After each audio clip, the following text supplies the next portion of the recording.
बिस्मिल्लाहिर्रहमानिर्रहीम। अस्सलाम वालेकुम नाज़रीन, मैं अहमद फ़वाद हूँ और आप मेरा यूट्यूब चैनल देख रहे हैं। नाज़रीन, 3 खबरें आज के व्लॉग में आपके साथ में शेयर करूँगा। सबसे पहली और बड़ी खबर इमरान खान साहब से शौकत खानम में एक मुलाकात के हवाले से है और इस मुलाकात के बाद हुकूमती हलकों में परेशानी और फिर इमरान खान का 2 पेशकशें सामने रखना और उनमें ख़ुद को माइनस करने पर रजामंदी जाहिर करना। ये मामला क्या है, बड़ी उलझन का इस वक्त जो शिकार है वो हुकूमत हो चुकी है। इस पर कुछ अहम और एक्सक्लूसिव डिटेल्स हैं। एक तो ये मैं आपके साथ शेयर करूंगा। मुराद सईद की गिरफ्तारी के हवाले से कुछ डिटेल्स हैं, वो आपके सामने मैंने रखनी है। ऑडियो लीक्स के मामले पर कमीशन बनाया गया है अदालती, और इस कमीशन के बाद जजेस की कुछ अहम मुलाकातें हुई हैं। चीफ जस्टिस ने कुछ अहम मुलाकातें की हैं। जस्टिस कादी फ़ाइज़ ईसा के ऊपर कुछ क्वेश्चंस उठाए जा रहे हैं कि उनकी सरबराही में ये जो कमीशन है ये कैसे बनाया जा सकता है चीफ जस्टिस को बाईपास करने के बाद। लेकिन फिर उसके बाद ये भी जो है वो कहा जा रहा है कि इसमें जो फ़ायदा है वो चीफ जस्टिस का ही हुआ है। हुकूमत ने मज़ीद अपना नुकसान किया है।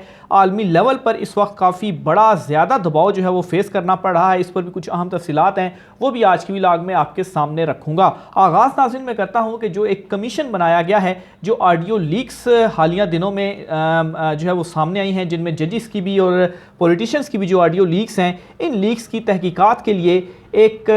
कमीशन बनाया गया है, जुडिशल कमीशन। 3 रुकनी जुडिशल कमीशन है और इसकी जो सरबराही है वो जस्टिस कादी फ़ाइज़ ईसा को दी गई है, जबकि chief justice Balochistan high court Naeem Akhtar Afghan और chief justice Islamabad high court justice Aamir Farooq, ये 2 मज़ीद जजेस इसमें शामिल किए गए हैं। और जो नोटिफिकेशन जारी किया गया है, इस नोटिफिकेशन के मुताबिक जुडिशल कमीशन की तश्कील से ऑडियो लीक्स की सदाकत और अदलिया की आज़ादी पर पड़ने वाले असरात की तहकीकात जो हैं वो की जाएंगी। और ये जो कमीशन है वो 30 रोज़ में मुबैना ऑडियो की जो तहकीकात हैं वो मुकम्मल करेगा। 3 रुकनी इंक्वायरी कमीशन साबिक वज़ीर आला पंजाब की सुप्रीम कोर्ट के जज के साथ मुबैना ऑडियो लीक, साबिक वज़ीर आला की एक वकील के साथ गुफ्तगू की ऑडियो लीक समेत साबिक वज़ीर-ए-आज़म इमरान खान और मुसर्रत जमशेद चीमा के दरमियान होने वाली गुफ्तगू की ऑडियो लीक की तहकीकात करेगा। इसके अलावा ये जो 3 रुकनी कमीशन तश्कील दिया गया है, इसकी जो है वो बाकायदा तौर पे जो नोटिफिकेशन है वो भी जारी कर दिया गया है। और इस नोटिफिकेशन के मुताबिक कमीशन फौरी तौर पर तहकीकात शुरू करेगा, जबकि अटॉर्नी जनरल कमीशन की मुआवनत भी करेंगे। 30 रोज़ में तहकीकात मुकम्मल करेगा। ताहम तहकीकात के लिए मज़ीद वक्त दरकार हुआ तो वफाकी हुकूमत इसे मज़ीद वक्त देगी। तो ये नाजरीन एक जो कमीशन है वो बड़ा बनाया गया है। और इस कमीशन के बाद बड़ी एक अहम खबर भी सामने आती है, और वो खबर ये कि चीफ जस्टिस उमर अता बंदयाल से इस्लामाबाद हाई कोर्ट के 5 जजेस की मुलाकात होती है, और इन 5 जजेस में चीफ जस्टिस आमिर फ़ारूक शामिल नहीं होते। खबर के मुताबिक तो 3 घंटे से ज़्यादा ये मुलाकात रहती है, और इस मुलाकात के अंदर जस्टिस आमिर फ़ारूक जो कि chief justice Islamabad high court हैं और जस्टिस सरदार एजाज़ इसहाक, ये 2 जजेस इसमें मौजूद नहीं होते। और इस मुलाकात में जो है वो मुकदमात और दीगर कानूनी और आइनी अमूर पर बातचीत की गई है। इसके अलावा इस्लामाबाद हाई कोर्ट की नई इमारत में मुंतकली के अमूर को भी ज़ेरे गौर इसमें लाया गया है। तो ये जो मुलाकात है, इस मुलाकात को भी अब इस तनाजुर में देखा जा रहा है कि जो ऑलरेडी एक तकसीम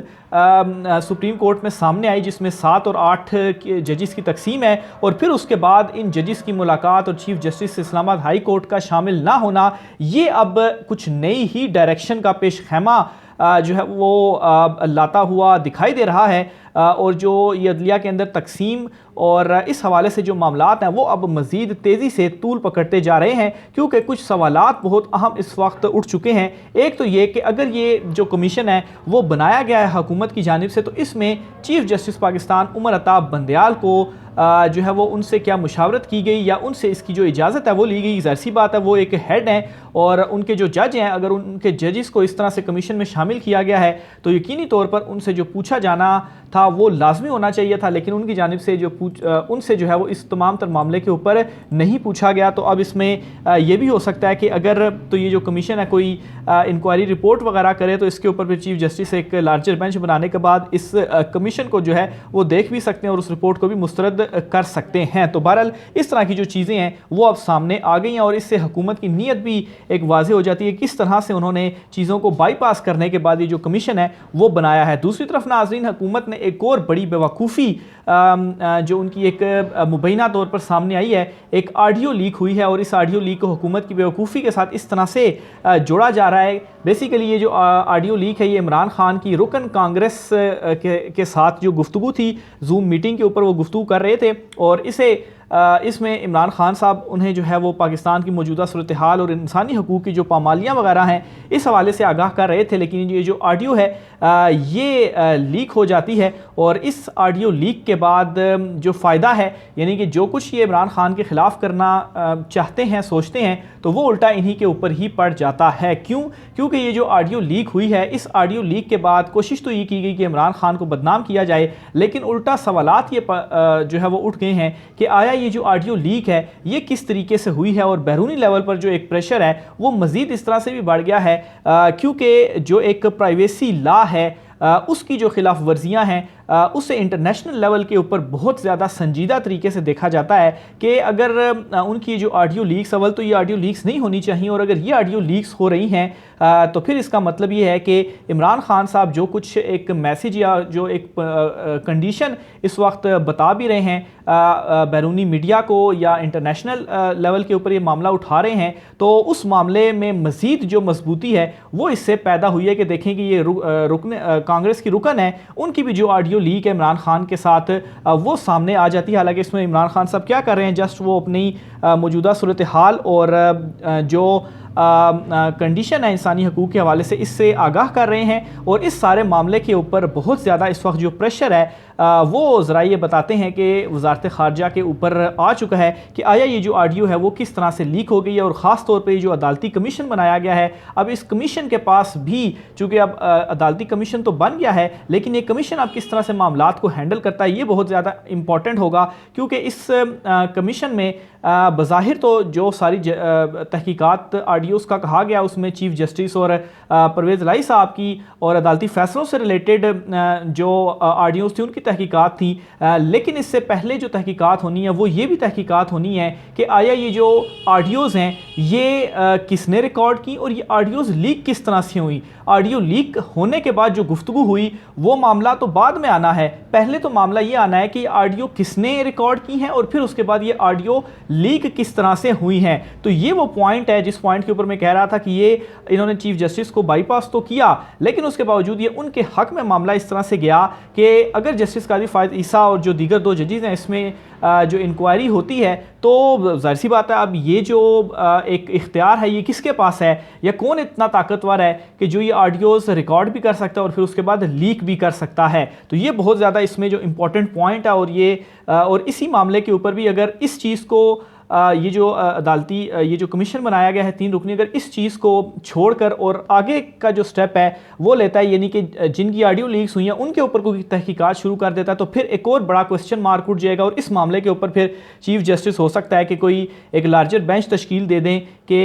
ये जो ऑडियो लीक वगैरह हुई हैं इन लीक्स को सबसे पहले ये चीज़ देखने की ज़रूरत है कि ये ऑडियो लीक कैसे हुई हैं और ये ऑडियो किसने रिकॉर्ड की हैं। तो ये वो 2-3 अहम चीज़ें थी जो कि हुकूमत ने शायद इमरान खान को मज़ीद फंसाने के लिए की, लेकिन ये सारी की सारी उनके ऊपर ही उल्टी पड़ गई हैं। आगे चलकर नाज़रीन मुराद सईद की गिरफ्तारी के हवाले से भी आपको बताता चलूँ कि आपको याद होगा कि कुछ रोज़ कबल जब इमरान खान साहब, बल्कि कल के वीलॉग में मैंने आपको ये खबर दी थी कि इस वक्त मौजूदा हुकूमत जो है वो मुराद सईद और हमाद अज़हर, इसके अलावा फ़रूख हबीब, इनकी जो गिरफ़्तारी है वो चाहती है और ये तीनों इस वक्त गिरफ़्तार नहीं हैं और रूपोश हुए हैं ज़ाहिर सी बात है गिरफ़्तारी से बचने के लिए। और इमरान खान के घर की जो तलाशी ली गई है उसमें भी एक जो मकसद था वो यही था कि इन तीनों को देखा जाए कि ये तो कहीं इमरान खान के घर पर नहीं छुपे हुए और इनको गिरफ़्तार किया जाए, ख़ास तौर पर मुराद सईद को गिरफ़्तार जो है वो किया जाए। तो बहरहाल अब मुराद सईद की गिरफ़्तारी के हवाले से ये ख़बर सामने आई है कि उनके घर पर रात गई छापा मारा गया है और वहाँ पर चादर चार दीवारी का जो तकद्दुस है वो पामाल किया गया, लेकिन मुराद सईद को वहाँ से जो है वो बरामद नहीं किया जा सकता। मुराद सईद अभी तक रूपोश हैं, उनके जो मैसेजेस हैं सोशल मीडिया के ज़रिए वो आते रहते हैं, लेकिन अभी तक की जो इतलात हैं वो यही है कि मुराद सईद फ़िलहाल किसी ऐसी जगह पर मौजूद हैं जहाँ पर जो है वो पुलिस नहीं पहुँच पाई और उनकी जो गिरफ़्तारी है वो फ़िलहाल नहीं हो सकी। लेकिन हुकूमत ने उनको गिरफ़्तार ज़रूर करना है और उनकी जो है वो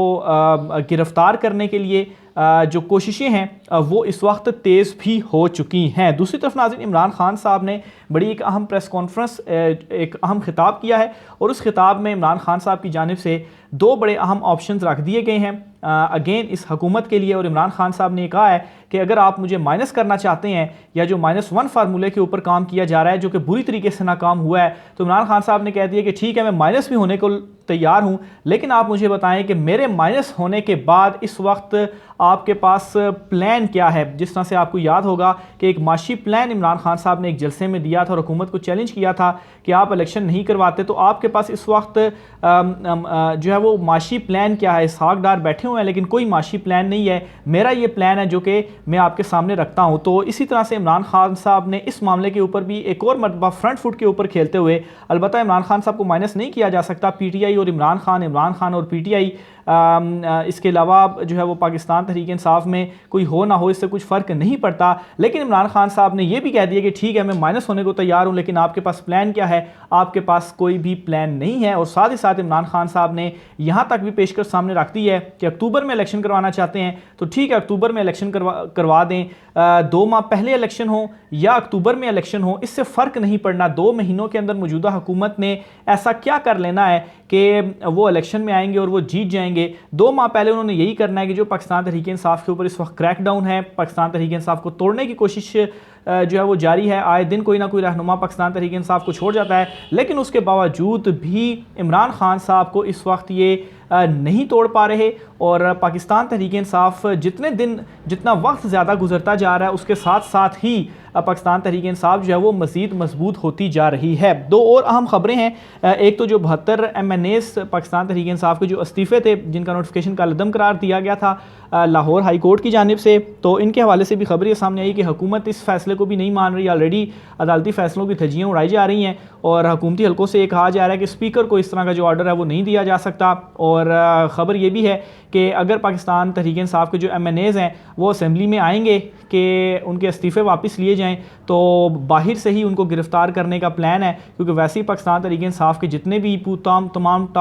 जो लीडरशिप है वो तो जेलों में मौजूद है और बाकी भी जो मिल रहा है उनको गिरफ़्तार किया जा रहा है। तो अगर कोई MNA आता है तो एक तो उनको गिरफ़्तार कर लिया जाएगा, और अगर कोई पार्लियामेंट के अंदर इंटर होने में कामयाब हो जाता है तो उस सूरत में जो स्पीकर साहब हैं वो उनका जो इस्तीफ़ा है वो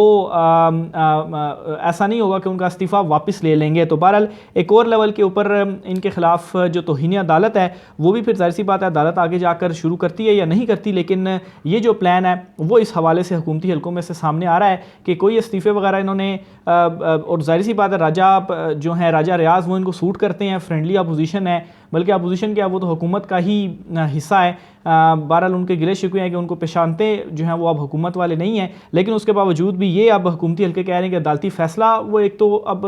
नहीं मान रहे, और वैसे भी अदालती फ़ैसले जो रिहाई के ऑर्डर्स दे रही है उन फ़ैसलों को भी कहाँ इम्प्लीमेंट किया जाता है। रिहाई करने के फ़ौरन बाद दोबारा से जो गिरफ्तारी है वो कर दी जाती है। इसके अलावा नाजरीन एक अहम मुलाकात के हवाले से भी इस वक्त जो तस्करा है वो चल रहा है, और ये जो अहम मुलाकात है ये शौकत खानम हस्पताल के हवाले से है। इमरान खान साहब कल जो है वो रात गए, शौकत खानम हस्पताल गए थे और ये बताया जा रहा था कि उनकी जो तबीयत है वो कुछ नासाज हुई थी, जिसकी वजह से वो शौकत खानम हस्पताल गए थे। लेकिन वहाँ पर जाने के बाद उन्होंने एक अहम मुलाकात की है, और ख़ास तौर पर हुकूमती हलकों में इस हवाले से जो चहमगोइयाँ हैं वो सामने आ रही हैं कि वहाँ पर इमरान खान साहब ने कुछ अहम मुलाकात की है, और इस मुलाकात के बाद जो हुकूमती हलके हैं उनकी जो परेशानी है उसमें मज़ीद इजाफा हो गया है। तो बहरहाल दूसरी तरफ पीपल्स पार्टी और नून लीग जो है वो इलेक्शन वाले मामले के ऊपर फिर से आमने सामने है। पीपल्स पार्टी इस मामले के ऊपर डटी हुई है कि नहीं, अक्टूबर में जैसे ही असम्बलियों का वक्त मुकम्मल हो जाएगा तो जो इलेक्शंस हैं वो करवाने ही करवाने हैं। ये नहीं होगा कि आप साल 2 साल आगे ले जाएं, लेकिन मौलाना और नून लीग की ये ख्वाहिश है कि इलेक्शन को मज़ीद आगे ले जाया जाए, क्योंकि इस वक्त जो कुछ भी हम इमरान खान के अगेंस्ट कर रहे हैं वो उल्टा हमारे ऊपर ही पड़ रहा है। आप देख लें अभी तक पाकिस्तान तहरीक इंसाफ के ख़िलाफ़ इन्होंने क्या नहीं किया, और यही चीज़ें अगर किसी दूसरी पॉलिटिकल जमात के ख़िलाफ़ होती तो अब तक वो जो जमात थी वो कब की मतलब उसका नामो निशान ही शायद ना रहता। लेकिन पाकिस्तान तहरीक इंसाफ और इनकी जो ख़ास तौर पर मेन सीनियर लीडरशिप है जो कि जेलों में मौजूद है वो अभी तक डटी हुई है, अभी तक उनको तोड़ा नहीं जा सका। लेकिन खैर पीपल्स पार्टी और नून लीग इलेक्शन वाले मामले के ऊपर आमने सामने है और इनमें ये इख्तलाफ मौजूद है पीपल्स पार्टी तो टाइम के ऊपर इलेक्शन करवाने के हक़ में इस वक्त है, और वो जो कुछ डिस्कशंस भी इनकी होती हैं, मौलाना फजल रहमान और नून लीग इनके बिल्कुल सामने है, लेकिन इस मामले में पीपल्स पार्टी एक साइड पर और वक्त में इलेक्शन करवाने के हवाले से वो इस वक्त डटी हुई है। और ये एक और परेशानी है हुकूमत के लिए, ख़ास तौर पर नून लीग के लिए, क्योंकि इस वक्त सारे का सारा जो मलबा है वो नून लीग के ऊपर डला हुआ है। राय के साथ कीजिएगा। आज की व्लॉग से इतना ही, मुझे इजाज़त दीजिए। अल्लाह हाफिज़।